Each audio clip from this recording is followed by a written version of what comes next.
Sorry. Okay. This time hard stop very well.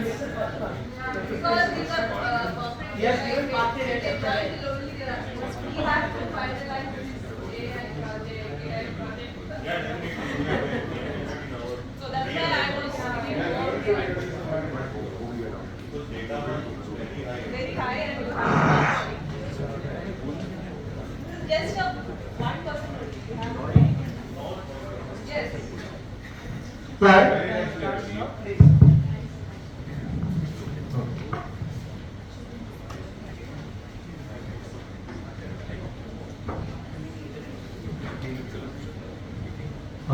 Okay, good afternoon everyone. This is Group 2 Wings of Fire. Our project name is LOW-WAIT. It's Low Vision Artificial Intelligence Classifications, where basically our project, main objective was there to classify extremely low resolution images. Because, before starting this, we did the brainstorming where we find out multiple problem statements. We thought, why not we build a model or solution which can be applicable for multiple use cases. So we found there are restrictions with respect to poor countries where they cannot use high resolution images.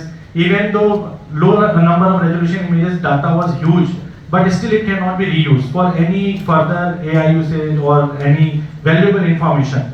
So we thought, why not we go ahead with find out to doing the classification with already data set which is already there, maybe 80 millions or 1 TB data is there. So we downloaded 60,000 images from there, where we are going to classify 10 classes classifications, and multiple use cases are there where I would like to let you know so that you can understand the value of that. So before, first use case I would like to share you about the, ISRO and NASA is there where they have multiple images and they cannot identify sometime hidden maybe planets are there or maybe satellites are there or anything can be there. So that in the future they can, if apply this model as an input, they would be able to recognize multiple things that are still unidentified to them. So that can be really useful.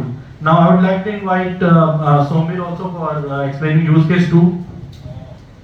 The second use case is we have national defense and border security issues many times, and then we have satellite monitoring over there. So during the surveillance, many times the image resolution is very low. It's many times in 32 into 32.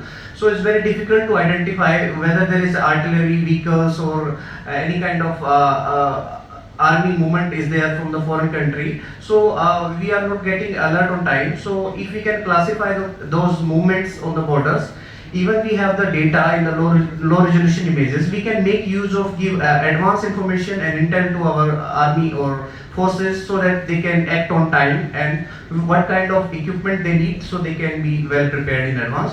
Next we have use case that will be explained by Serena. So thank you. The next use case that we have is driverless cars. As we know, the basic fundamental that we use in driverless cars is images detection. And there are times when the weather is not right, the conditions are not right, there is fog, etc. But the car will not really be able to analyze the image clearly. That is the time when they are not able to detect the obstacle or the next car or the turns, etc. So this can be used in those low resolution images can be converted and it can be used in driverless cars as well. The next use case will be explained by Neeraj. This is my favorite use case. So especially in parts of Colombia, South America, and some parts of Asia also, there are small scale, low budget operations where people would go into the forest and would grow illegal planting like cocoa and other cannabis products. So right now they are being surveilled by drones or human intervention. But our model can use the satellite images, classify those pictures and confirm whether this is a low scale illegal operation or not, which can give information to the DDA and agencies and they can take decisions accordingly. Thank you. Okay, the next one could be the rescue process after disaster. So what happens is after the disasters, right, in the Tabriz area, many living things get stuck and then the rescuer couldn't find them because of the low light images and etc. So this implementation then comes into picture, and that helps to identify the living beings if they are stuck in any places, and it overall expedite the rescue process. Yeah, so the sixth key use case would be healthcare. We are trying to limit the use cases. We have definitely a lot of use cases to actually identify low-res images in a lot of business cases. Particularly in healthcare, I would say all the machines which use images like X-ray, MRI, and others. The low-res objects basically, like we were just looking at the data, is 20% of the disease. In fact, the reports also go inaccurate just because of the inaccuracy of the data which is coming from the machines. This model can actually improve it first. Second, it can also upscale or upgrade machines which are already existing with the existing setup, particularly useful for countries in in Africa, and in fact where you can't upgrade and upscale new machines. So, yeah. So basically, as we know, there are still two limitations with AI. Like one, either to have a lot of data, or if you are going to solve the problem of images, then it should be of high resolution. So that is where maybe one of the problem we can solve. And I'd like to let you know, what all we are doing. So if you see, the input image 32 by 32, that the image is actually so small. If I'll open that in my PC, you cannot recognize what it is. Even though if I'll expand, some of the images are so blurred that you cannot even tell like what it is. So that's what we are doing. We have done the training with 60,000 images, 50,000 we have used for training, 10,000 we have used for testing, and then we are classifying either it is aeroplane, cars, or what all. And that knowledge implementation that we have done, on the basis of learning that we have done in this course, that's what we are showcasing over here. So deep neural network that we have used over here to solve the problem. Multiple hidden layers are there. Digital image processing for sure we have done. Then we have applied all the filter techniques, and so that sample downthink, regularization, model evaluation, everything, and those all things are done. At the last, we have also done the image augmentation. When we completed this solution, we thought there is also one limitation. The image need to be proper. The object is there, they are vertical. So what we thought, why cannot we do the image augmentation? We will apply multiple layers of colors, we will rotate the images, we will cut the images, then let us see the results are coming fine or not. So that also we did the training for that, and then also we were able to get very good accuracy. Okay, and then I'd like to let you know how this process is working. As like suppose we are uploading the pictures in Instagram, we do the filter first, so that the proper same way for deep neural network also we'll have to apply some filters.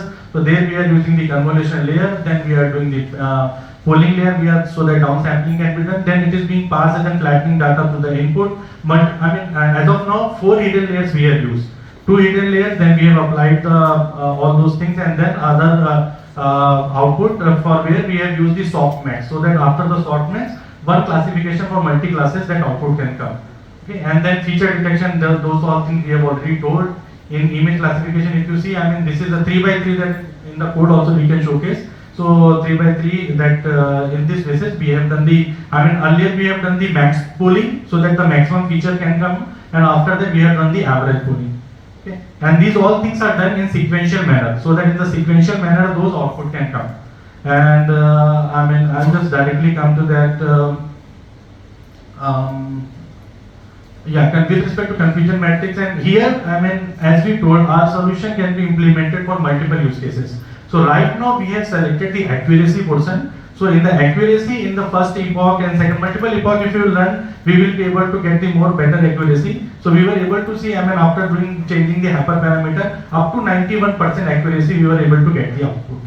And if for any other use cases which we'll have to implement, then definitely other than accuracy, maybe we'll implement recall or any other thing. Okay, so this you can see, in the first epoch we were able to get 89%, and then the second one 94% also we were able to see.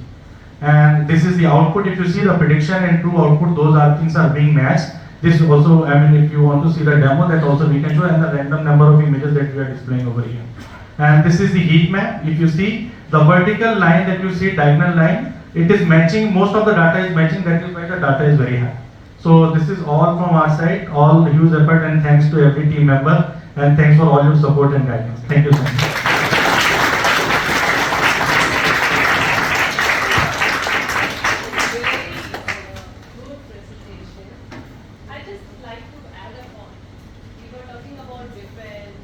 healthcare and all those stuff.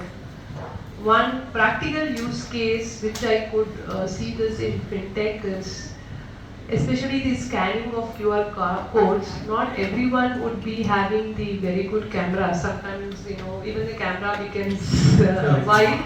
And if it's so crowded, we have to, you know, really scan it from a longer distance. It cannot capture. So basically these apps and all, you know, may use this to, you know, Correct. Even for wearable devices also, if they are having low resolution pixel cameras, there also it can be used. So multiple use cases it can can be be. used in a day-to-day life rather than Yeah. Of course, they have a high-end thing as well. But you know, day-to-day application in various apps, they also you can use it. Correct. We were overwhelmed with the idea that the use cases are the same. So most impactful only we have Even Yeah. Digiyatra, I know. Absolutely. Anything which has to do with image or processing it to create On a something. day-to-day basis, it would be very good. Yeah, good.